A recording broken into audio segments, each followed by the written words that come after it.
What I like to tell clients and program participants is immerse yourself in everything you can find about persuasion and persuasive communication and use the 7 triggers system to actually make it happen. The 7 triggers fits into this landscape, this persuasion information canon, in a uniquely specific way. It's a very sensible and practical set of guidelines, a toolkit, in fact, for crafting persuasive communications, using the topics and tactics most likely to engage the part of the brain responsible for decisions.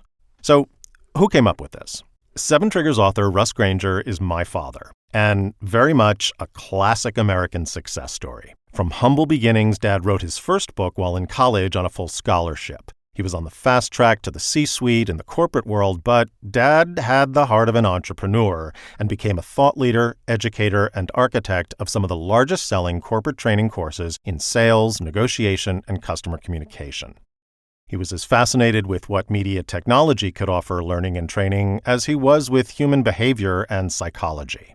A typical type A personality, Dad was never one to rest on his success, and so in his, let's call it semi-retirement, he became fascinated with the emerging science of live brain imaging. The result was his widely acclaimed book, which was credited, in particular, for taking a complex subject and distilling it down to a manageable formula. Since the publishing of the first edition and through years now of organizational case studies using the methodology, it's become clear that the 7 Triggers formula and the system that got built around it can serve as the missing piece in applying science and technology to the process of customer acquisition. Today's technology-driven marketing tools and platforms, for example, makes complex activity in media channels remarkably accessible, with tools like extensive data monitoring for optimization. For sales, traditional sales training, selling models, and CRMs help organize the process and offer activity tracking at minute levels of detail. But none of that helps with customer communication itself.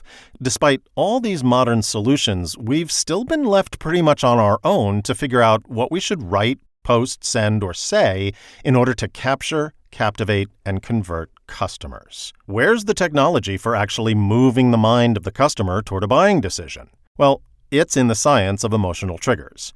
And this is the system, the technology, if you will, that can fill that customer acquisition gap. And when you use the 7 Triggers system as the guidelines for your communication, you make it a lot easier, faster, and more reliable to accomplish those 3 C's. Those who learn how to influence decisions have incredible power to make things happen. And we know this not just because many of the world's success stories reference the power of persuasion as such a game-changing factor, but because with the 7 Triggers system in particular, a decade's worth of case studies, reports, and testimonials prove it. The individuals and organizations that have implemented the 7 Triggers system have scored major successes using its guidelines. In the reviews of the original book, by far the most common thread was practicality, that this is the one, this is the formula that busy business people could actually use to get results. If you want to make this happen, if you truly want to level up your persuasive power, this is the beeline.